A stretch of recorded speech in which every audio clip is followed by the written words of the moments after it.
GenC podcast.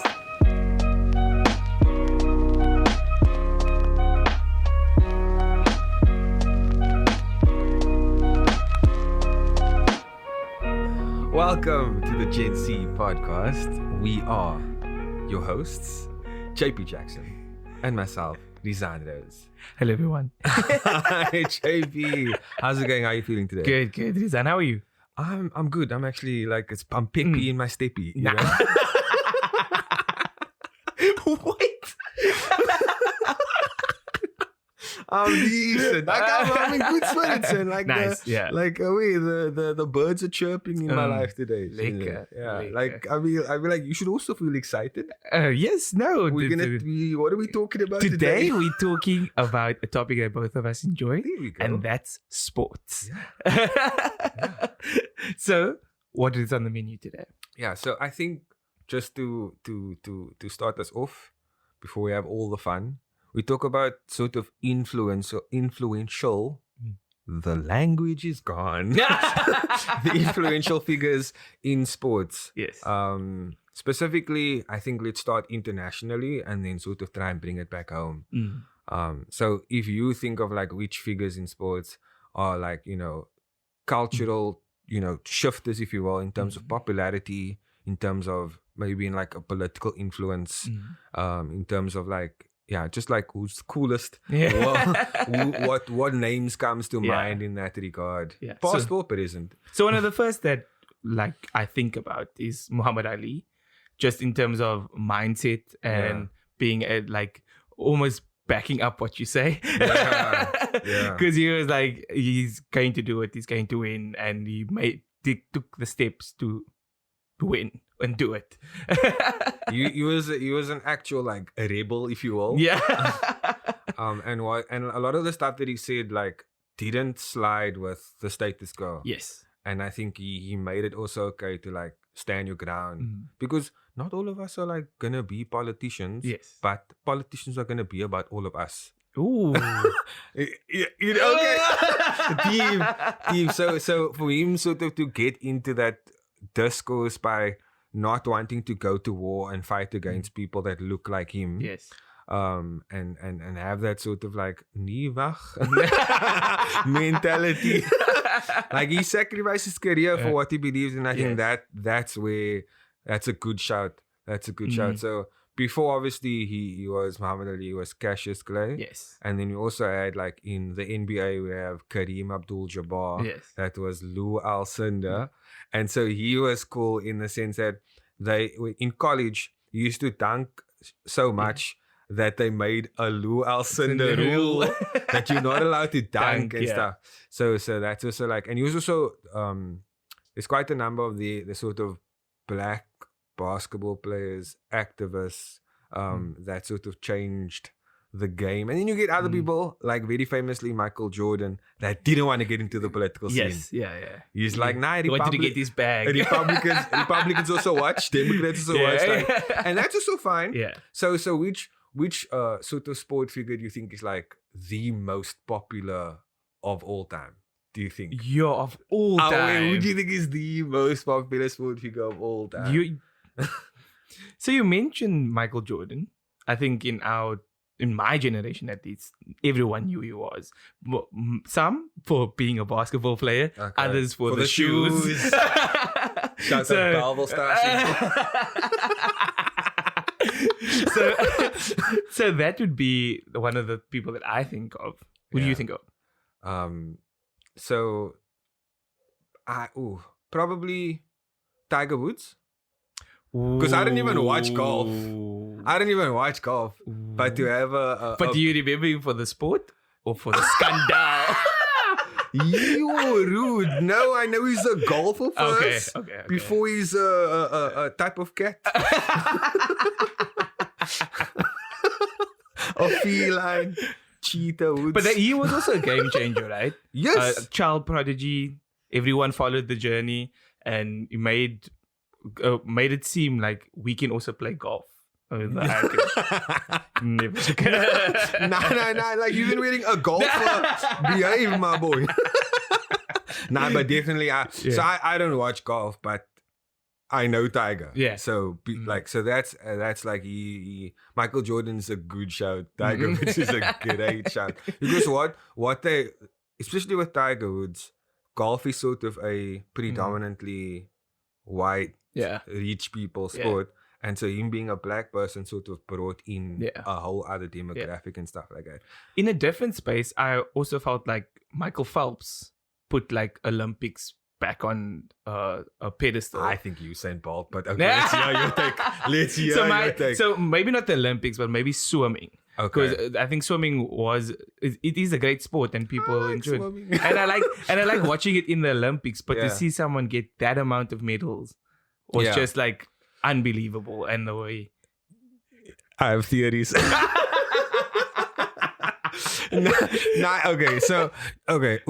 So Michael Phelps is most seen as the greatest Olympian, man. But he had like a literal like genetic advantage and stuff like that. And that's I'm like, I love Michael Phelps. He's very good because you have to work hard to be that great. So he did work. He did work. But but that leaves like another discussion. There's also other people that have genetic advantages. So why are you coming for Michael Phelps? No, I just feel like he's like you sort of. But also, there's also certain people that should be back in the Olympics. There we go. That's before what we having genetic advantages. There we go. That's what we're referring to. So it's with Michael Phelps, it's sort of praised, normalized. He's like, he's the absolute. That's why I stand Simone Biles as the greatest Olympian more than I do. Like because that is triumphant. That's over, and she's like perfection personified. She's quality. Yeah.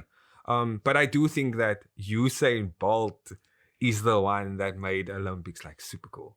Like seeing him run. Yeah. It was majestic because. It looked like he could run faster. Yeah. Because he was like vibing to himself. And that pose he always used to do before, like love it. Love Usain Bolt. Yeah. So then sort of coming now, maybe even just a continent, but I think South Africa, because obviously we are here. But if you can't think of someone in like South Africa, think continental, but who's our sort of influential figure from a cultural standpoint? And then someone that has like super popularity. So influential, I think Chester Williams, being the only person of color in the 95 World Cup, because I played rugby and I enjoyed rugby. So influential for me because I think he made it like accessible for people like Brayton Paulser and Brian O'Banner to all slot into kind of that mold. Love it. But he was the first one. And I think you have to always give that praise because it's always tough to start and be that first one. For you? It would be Makatini. He was so good. I don't even know the figures, but he has to be top 3 leading wicket takers for South Africa for his longevity, his absolute, like he took the country and the world by storm by his talent and gifts and stuff. So I think he was as the black cricket player, because that's also a sport that had a more sort of white man's influence and stuff like that. And I think he led the way for the likes of Kagiso Rabada, Lungi and all these type of players. Makantini for me. I also like honorable mention is Herschel Gibbs. Because Herschel Gibbs, I know Virat Kohli, the Indian cricket player, is like one of the best in the world. His favorite player is Herschel Gibbs. Yeah. And I think that's super cool to like think because Herschel Gibbs made the it made it easy. Even if it's a test game, he's playing T20 cricket. he's just like slogging. He was the AB de Villiers before AB de Villiers in my opinion. But is it like, does South Africa have a lot of those people that have inspired others? So like I would think like AB de Villiers would also be one of those cricketers that inspired a generation of type of batting. What other people are there? So I think Hashim Amla with the glorious of beards is just an icon in the field, and I think that's a big figure. I'm sure there's Benny McCarthy winning the Champions League. Benham. Yo. You mustn't push.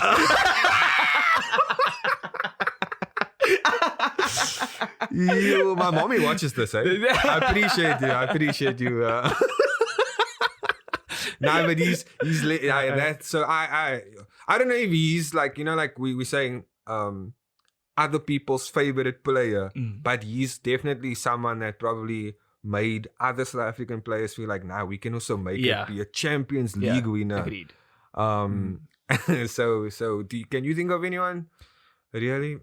So not bringing it back to rugby specifically. Yeah. But Brian Abana comes to mind in terms of being like the fastest and scoring the most tries. That 2007 World Cup was Quality. Yeah, quality. So I think he would be regarded as one of the best wingers at that time. So I think there would be a generation of people that look up to him in that light.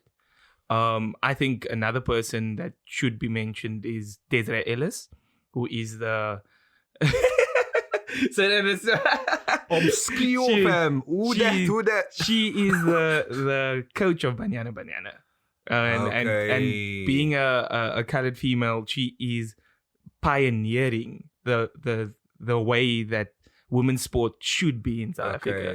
It should be highlighted and should get the funding. And I think it's amazing that she is in that position.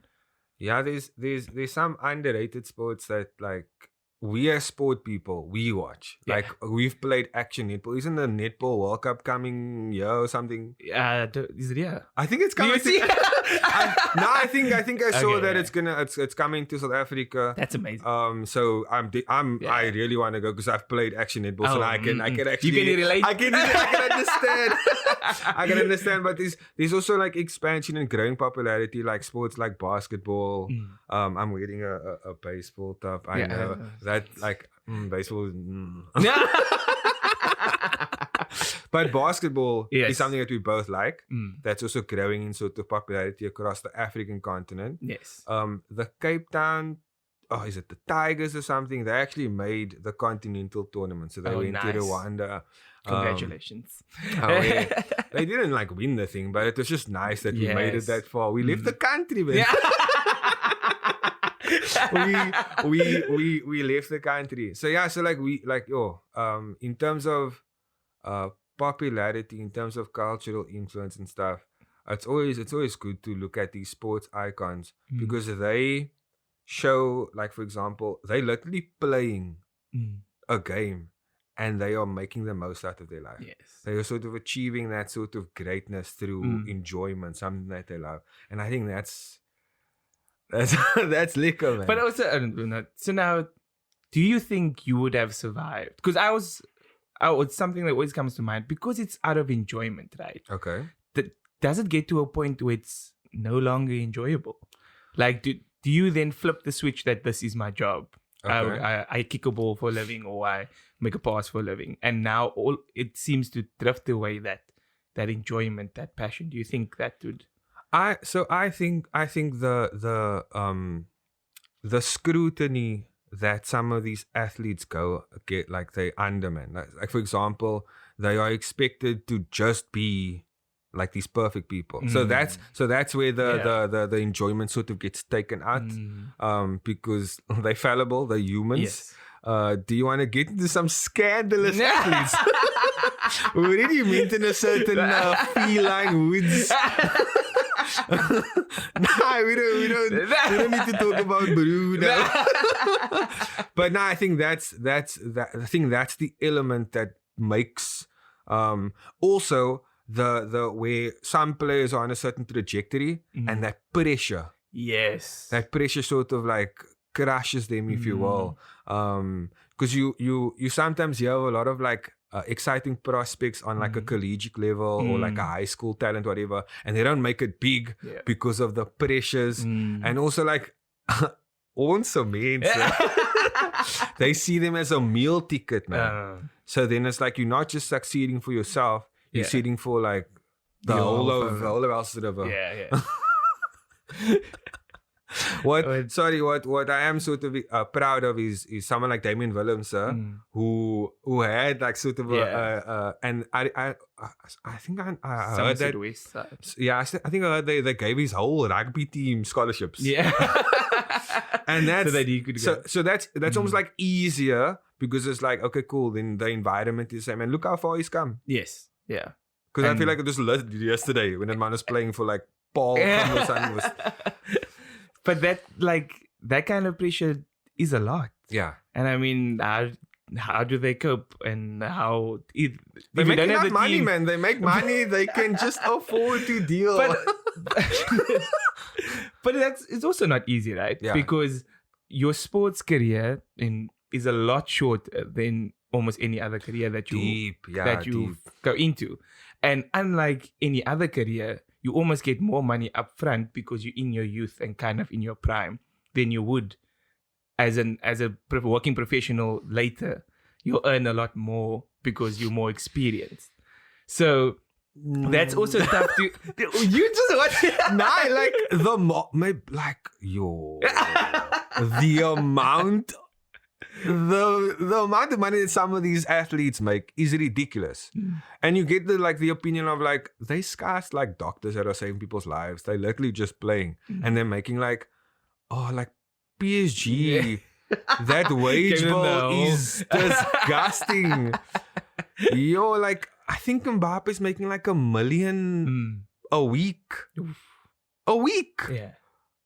Remember these mates that made polio vaccines that aren't making that kind of money? That's what I'm talking about. Like, like if you make that kind of money, it's wild. Like I'm justifying the scrutiny, but there needs to be a certain like degree of difficulty, a trade-off. Because as you become more experienced and you gain experience and you earn more money, it's because of the degree of difficulty that you find yourself in.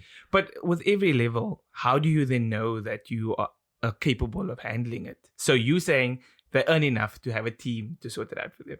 Yeah, that's what I'm saying. That's what I'm saying. So they must find the right people. They must just figure it out. That then leaves a room for, like you said, the person that sees you as a meal ticket. Because technically they are. Look, okay. In some instances, I love this, by the way. I love this. It's just getting spicy. So in some instances, the people do sort of like, they are there as support. The support system is there. So some people are genuine parasites. And some people are a bit more like, mutualistic. Yeah. These days. I'm probably singing. But yeah, so yo, like I feel like you have like a specific person that was like hard done by the mentor. Do you have one? No. I don't have a specific person, but I do see a lot of especially in South Africa, we have a lot of talent. Yeah. And if talent is mismanaged, then you always like, I don't have someone personally, but you'd always hear someone that's now currently in like their 30s or stuff that missed an opportunity when they were 16. That's life. And that's life. I'm sorry. I'm so sorry. Like that's life. No, because okay, if you take sport out of it. For example, someone is an A student, but they're not by the means. And or they are by like, or they maybe got a bursary, but they have to actually like, they lost a parent, whatever. Life happens, man. You know, then they have to sort of, so that's like, I feel bad for you, like I do, because shame, but at the same time, it's life. It's actually, so that's why if you make it, you must have humility and gratitude, because there are sometimes people that have equal, if not greater talent than you, that just, it wasn't written for them. Yeah. Allah didn't put it out for you. You know, you get me. Yeah, but then you also, like you said, the only way that I know about it is because that person or said person is kind of still living in that. You know, if I just did that back then, then you know, I would also be a Springbok. When it takes like you said, it takes more factors than just talent. Yes. And I think that's where we need to be more realistic with ourselves. That not everyone is meant to be. It wasn't written for you. Oh, yeah.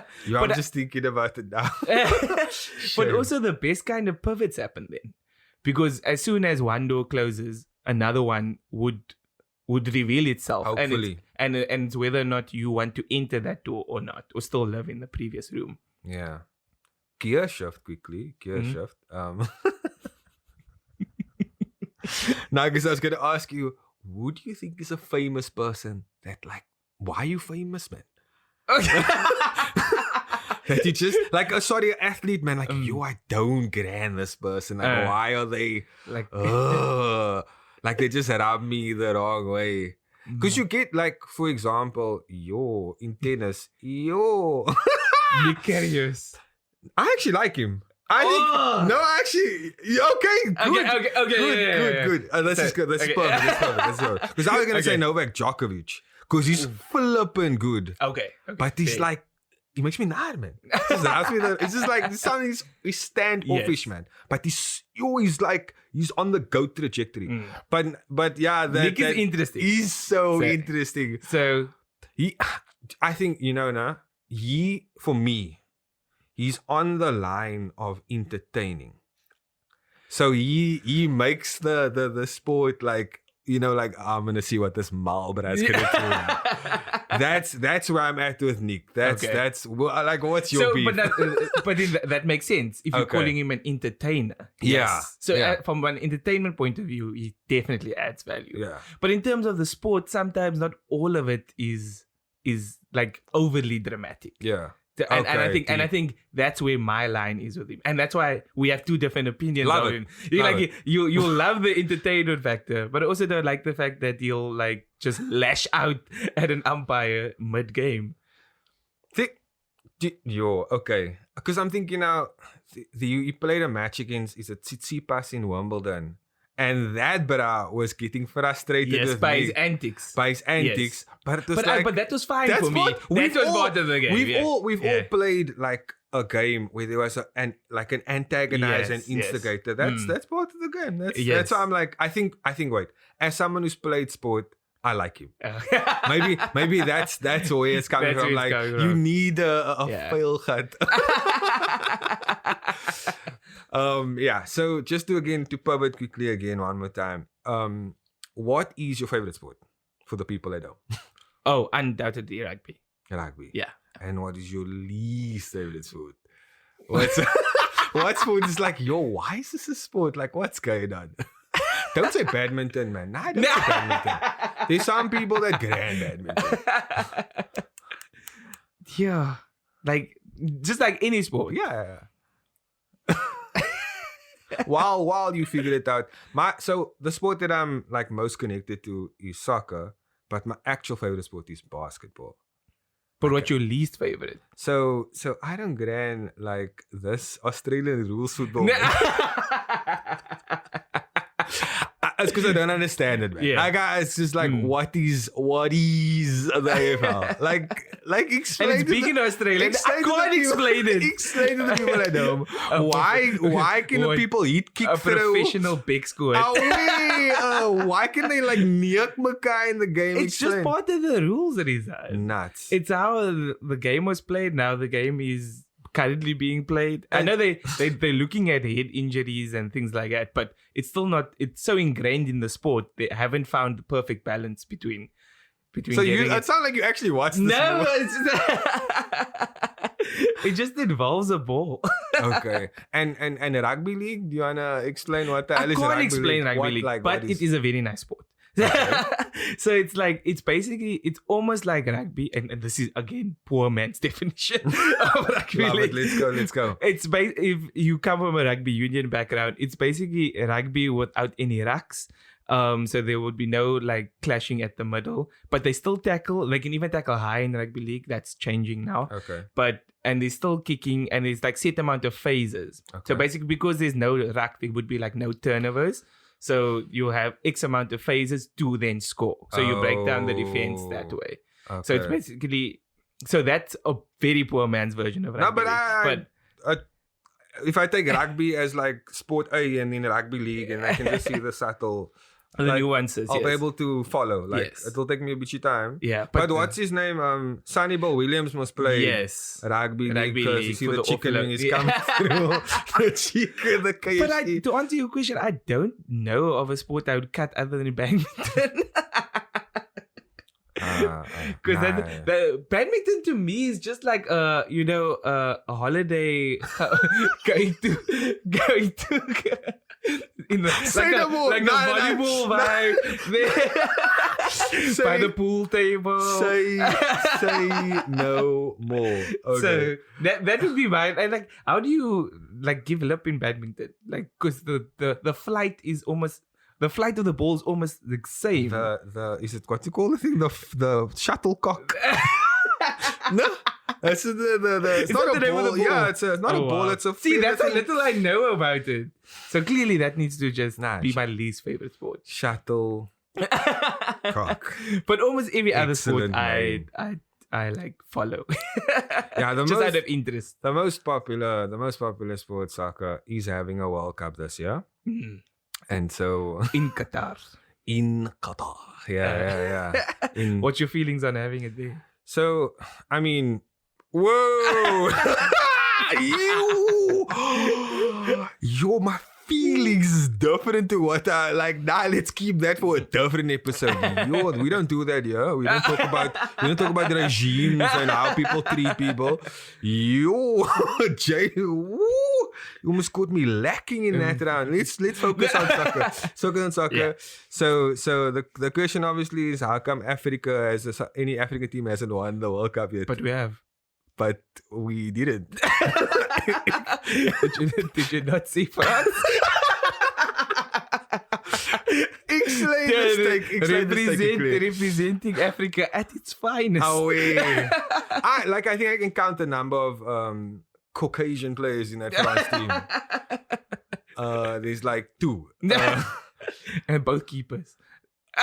There was actually like the one. Rabiot's. Yeah, so I don't think Rabiot made the World Cup team, but yeah, there's one goalkeeper in France whose name is Areola.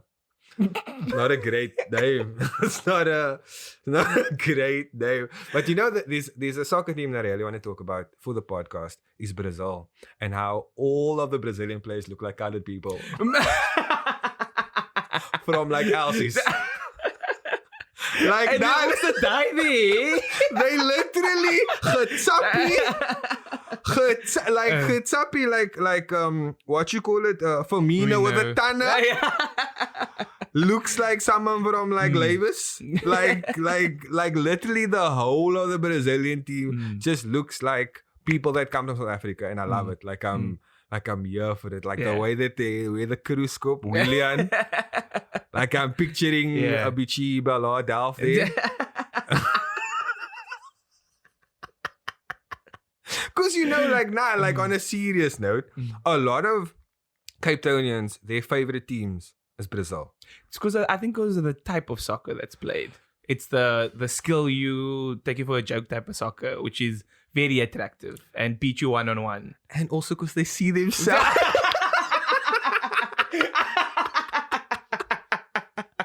Maybe did you know how many colored people's name is Luciano and Ambrosino? I'm dead serious. There's a like, why is your name? Why is your name Brazilian? Why? Because that's our way. That's samba culture. We have it. Spirit animals. So you apparently don't have a favorite soccer team. Yes, I don't. Which is and you hear me with that. Which is something that's like, just explain quickly for the people that don't. I'll explain the reasoning behind it. I'm there for the soccer banter, but I don't have a team that I can support and watch a 0-0 game. Okay. So I want someone to score, and if someone doesn't score, then I'm disappointed, because for me that's the point of soccer. But that's why I don't have a specific team that I support. And that's also why I say rugby is my favorite sport, because I can watch a rugby game and it can be a low scoring game and still enjoy the game. and still want the Stormers and the Springboks to win. Okay. Because I would want them to win regardless of what's happening in the game. Okay. So I don't have a specific soccer team where that's applicable. But I am there for Champions League finals, and I'm there for the emotional damage of our certain. Which team do you support, Rizan? So I support Manchester United. Hi, Rizan. Yeah, but it's awkward now because it's one of those where Cristiano Ronaldo came home, I guess, and it wasn't like a great homecoming. Yeah, nah, man, JP. So like, I just want. I'm here for the banter, boy. So you watch Premier League? Yes. You don't support the team? Correct. So you're actually a perfect person to do this with. You can have predictions and opinions. Oh, no. And it's entirely unbiased. It's entirely unbiased. So the question I want to ask JP, I want you guys to also like think about just like we comment like who do you think? So the first question is I'm gonna ask all of it. Can I add in afterwards? Yeah. Okay. I'm gonna ask all of it so that some answers will be easier to answer. So number one, who do you think is gonna win? Okay. The league. Mm-hmm. Who do you think is gonna be in the top 4? Because that's most a big thing. Because Champions League is most like that's the it's life. It's the Ramadan of the Premier League. Who do you think is going to be the top scorer? Okay. And who do you think is going to be in the Prem only? In the Prem only. Okay. Who do you think is going to be the best player in the Premier League? And then who do you think is going to get relegated? So to win the league. Yeah. Oof. You can say it to my face, it's fine. Like you don't have to say the team of that sport. Like that's what I'm saying. You're unbiased. No, obviously, yeah. You're unbiased. But I think Liverpool will want to come back this season. Okay. I actually don't think they're gonna win the league. Yeah. But yes. Fair. But I think Klopp for me is a guy that innovates.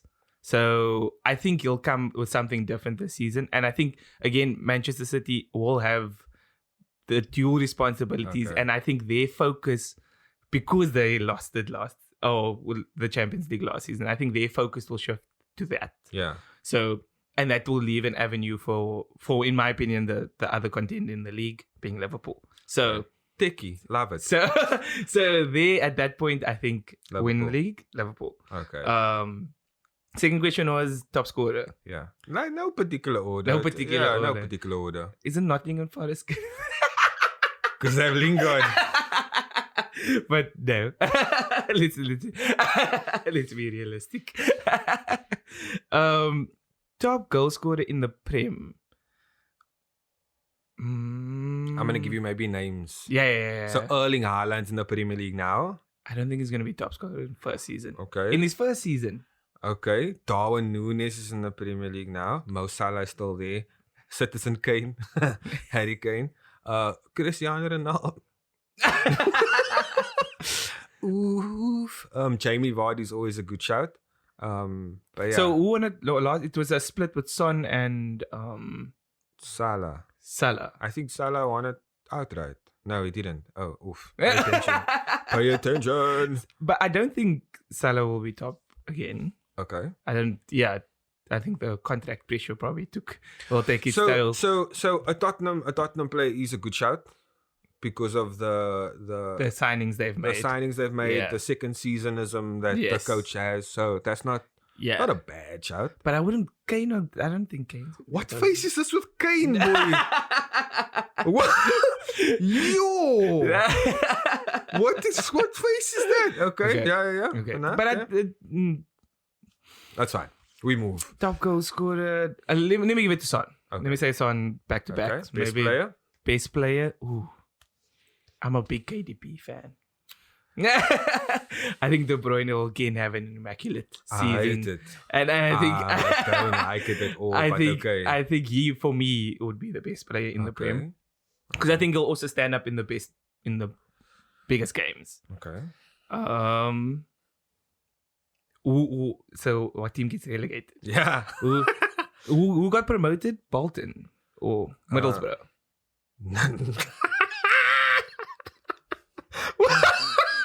You're making me confused now. Also, it was Fulham. 2008 It was Fulham. It was Bournemouth. And then it was Nottingham Forest. There we go. So that's the teams that got promoted. But we're probably gonna lose like a team that we didn't want to lose. Like we probably There's gonna be one that's been at the top that's gonna fall off. Yeah. When Everton gave everyone the scare last season. That was wild. That was different. And then who got eliminated from the Norwich, Burnley,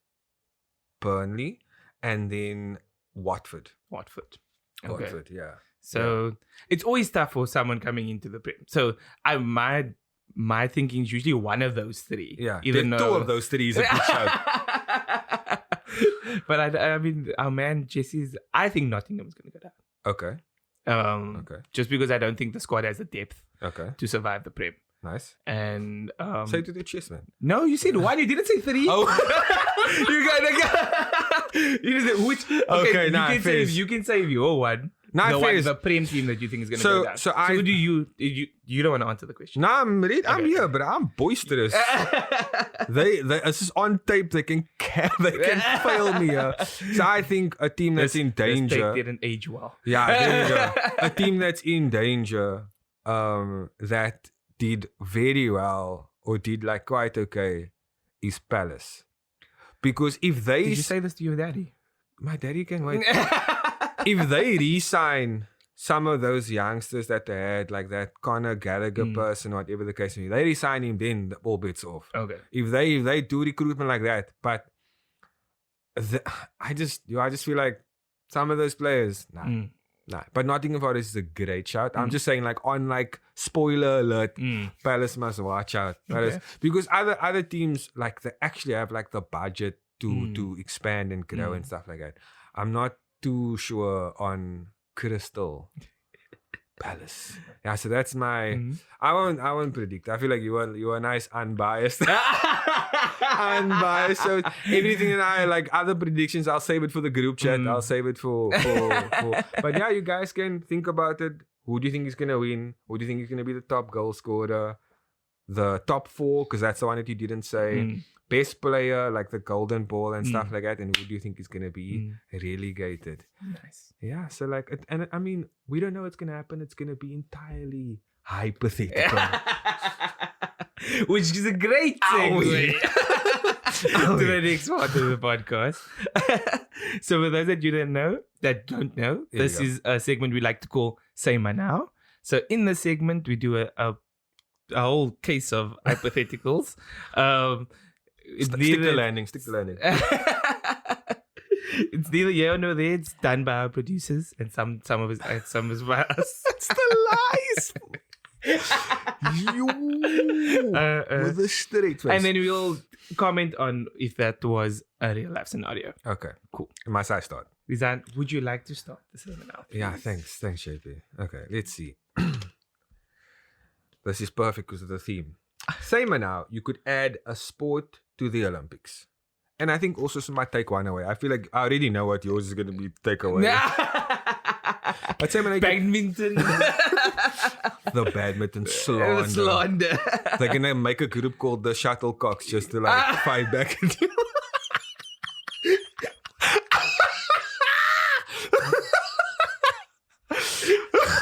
I'm That's done. Unfortunate. I'll win.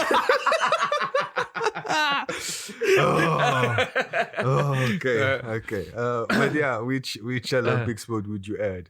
Which sport did you add to the? So they add one like almost every like time. I didn't know like sevens was gonna be a thing. And like skateboarding got added, and I love that. And yeah, so that's pretty cool. Yeah. So you know my one that needs to go out. Badminton. Oh, sorry. Yes. So I think like I thought you were gonna add one. No. So the adding one is maybe it's again purely hypothetical, but I've been like just watching a whole bunch of Saay State Dominoes videos. Shout out Saay State. And I don't know, like I've seen a Milo, but I've never seen a disappearing of dominoes. The way that those people are, oh wow. So shout out to them, but if they were in the Olympics, can you imagine they slaughter Milo on someone from like another country, and they just don't understand. It's gonna be so embarrassing if like we had that and South Africa doesn't win the gold. Like so just that's the because America must play. Your America will probably win. Yeah, actually that's deep. So that's my take, because that's just how I've been flooded at the moment. Phase. So I was thinking like 30 seconds. 30 seconds. Wow. Yeah, because like even if you like very clever, there's like certain rules in the game that will enable it to make it fair and stuff like that. But the actual thing that I would want. But I feel like Friends have their own type of Olympic games for 30 seconds. Moose. And there's always the person. This is one friend that we have that so when we party, because 30 seconds seems to be like a game that comes in through the night when you're engaging, and then like so he would like drink alcohol, and then this game, and then it would come out, and then it's like I don't know if you've heard that sound. I wanna go home. So he sent that in the group to say like when this game comes out, I'm leaving. Okay. Okay. I didn't know where you were going in this. So he's like, but I'm with it now. He's the type of person that doesn't want to participate at all. He's about the 29th second. Yeah. He's not interested. But so that would be interesting though. So the actual, I got like a free one in there, but the actual sport that I would add into the Olympics is paintball shooting. Oh wow. Away. Yeah, because like you can be tactical, but it's still gonna be like a game of luck or like that'll be, because then an average person can be, because most Olympic sports are like, I can't high jump like that.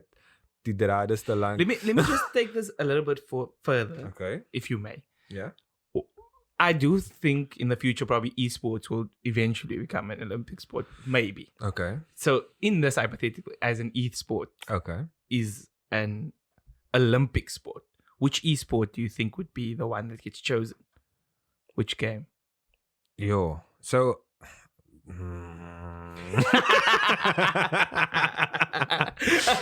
obviously the most popular games are like the FIFAs and stuff, and those that stream like the different Fortnites and Call of Duties. So I think something that's age encompassing and will hopefully also bring in other genders as well. I think that would be an appropriate esport to play. Yeah. Is this the first politically correct answer? I would say. No, I get like you're not going for communism. That's it. Not exactly. That's the whole bus. Yeah, because it's like I don't. Yeah, you see now.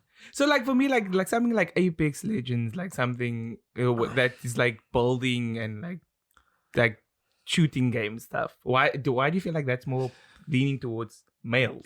JP, this is a whole discussion. Okay. Let me take another.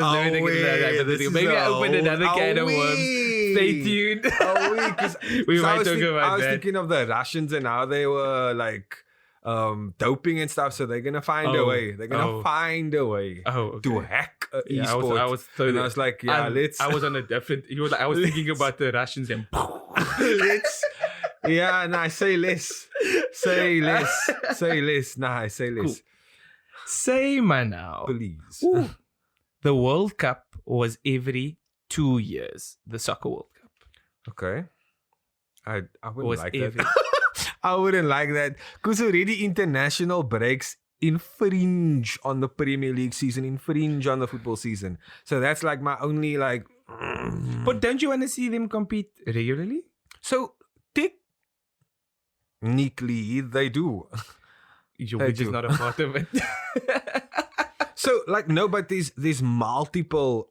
When you say we, do you mean Africa? And stuff like but there's multiple African tournaments. So Africa won one back in the day, like a few years ago. They actually literally won like a trophy. It is wild. It's like, Bafana. Look at you. Look at you. Come at me, go. So I'm opinions now. Oh, they must keep it 4 years. Or even make it longer. Like no, because the continental tournaments are getting as good, man. Oh, okay. So the quality of the games, there's no drop off. Hmm. So that's what it is. The World But Cup is don't supposed you to be the feel- best of the best. Yes. So if we can have more of the, because So you're thinking the schedule's just too tight at the moment, like to allow a World Cup every 2 years. and also like it's hella exclusionary. Yeah. It's so exclusionary. I would rather have the continental tournaments every 2 years than the World Cup because.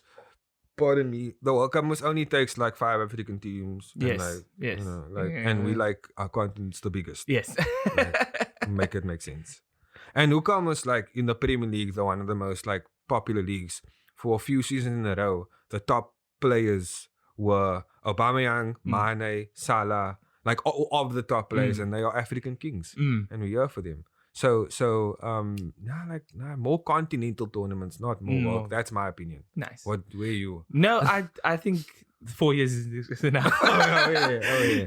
But I think that the question was maybe kind of towards maybe we should connect it more often. So maybe, like you said, not have a World Cup tournament every 4 years, but have like the type of, so that the quality is spread, so that we can also be exposed to playing. Because I feel like it's because we don't play enough with those countries, because we keep playing in our own spaces, that when we do play that different brand of football, we're not used to it.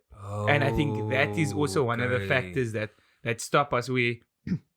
The European people play often and they play with each other often. So intercontinental. Yes. So between continents, like a Euro Africa, Eurasia. Correct. Pay this man. Can I? Link is in the bio. Can I give us one more each? No, one more each. Oh, nice. Do I get two? Why are you like this? Same now. We lived in a video game world. Which video game would it be? Like the world that we live in was a video game. Oh shit! Here we go again. You really? Because I think again, Mission failed. Yeah, it kind of gives you enough for the cheat codes. For the cheat expansion packs for the cheat codes. That is crazy. But yeah, I think GTA gives you the freedom to explore things that you wouldn't do in real life, but also the cheat codes to allow you to jetpack across the that's a sick one. So I was thinking of like one of those Super Mario. Like because our life is already in the gutters.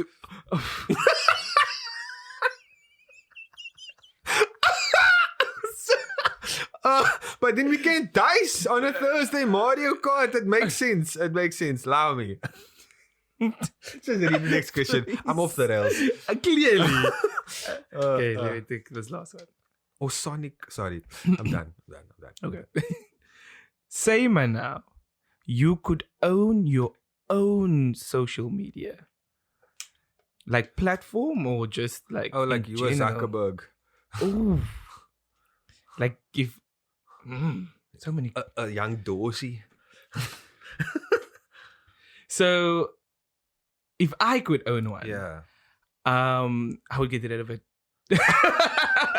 What? I would do like most venture capitalists, get it to a point where I could sell it and make it someone else's problem. Okay. Because eventually, when you're dealing with so many complex types of communication and people in different areas, something is going to happen that's going to offend someone.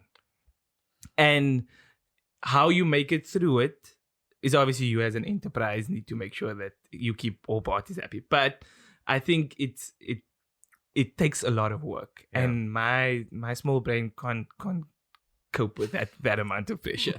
But I think so that's why. But again, to save myself, get it to a point where I can get a bag and sell it. Deep. What would you do to that? So I was thinking of, there was this movie that came out a while back, Ready Player One. Oof.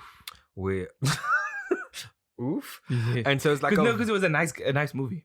Oh yeah, so it's like a virtual reality world called the Oasis and stuff like that.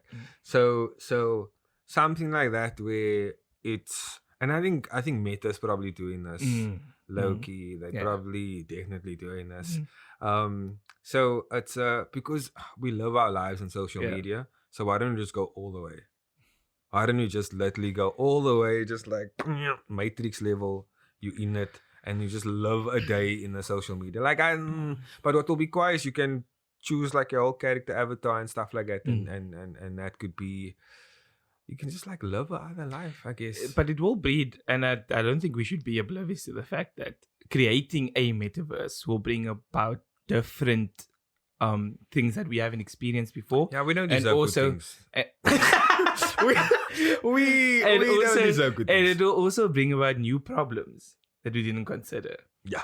So I think it has its pros and its cons, but again, JP's the pessimist between the two of us today. What's happening here? Wow. The rules, the turntable. Wow. So yeah. Okay. I think yeah. Okay, so I think to end this off, we are, just gonna, reflect a little bit, and every second Monday, myself and JP, we check in with each other. JP's my mentor, my life coach, and he asked me this question like, "What are you grateful for?" Right. So, JP, what are you grateful for? Or if you don't have anything you can think of, what are you looking forward to? Nice, well packaged. What I am grateful for this is my connection with my parents. My wife and I have been working very hard lately, and we've been sometimes missing each other, and we had to set time aside like with us and try to reconnect and be like, this is how it is, how's it for you? And that connection made us realize the importance of having a support structure. And my parents or my mom specifically played a very big role in that. In that I would ask her, would she make food or something like that? And you can make food on your own, but you must of course. Elite. So I was super grateful for that, because that then took that time we were meant to like make food and stuff. It took that out. Yeah. So then Kelly and I could connect again. Yeah. And I think and I'm super grateful for it. And that's what made my heart warm this week. Yeah. What are you grateful for or looking forward to, Rizan? So I'm definitely, with the theme of the episode, I'm grateful for sport and everything that it is, as a means to connect people. It's one of many of my fondest memories. It's so easy to, especially with the boys, to have that sort of like connection with teams, sports and stuff. And it's sort of like, it moves you, man. Like it inspires you. One of the things that JP was telling me last time was, did you congratulate yourself? And then I channeled my inner Kobe Bryant. What's there to be happy about? Job's not finished. So that sort of like iconic mold of sport and the influence of sport, I think I'm very grateful for that. And yeah, I'm grateful for you guys, man. Like, it's been week in, week out, we've been having a chance to just talk nonsense. Basically. Yeah. And we really appreciate the engagement you guys have been giving us, and we really appreciate you guys reaching out to us and telling us. And if you want to be on the podcast, please let us know. So you'll find the details in the description or in our links that we have on the pages. And please reach out, because I think we also want to. And I was going to say, if there's anyone that was on an episode that you want to see return. Oh, wow. Also, just like start the campaign, bring back. Yeah. But that's it for us this week. Don't forget to like, share, subscribe, turn on that notification bell, and we out. Peace.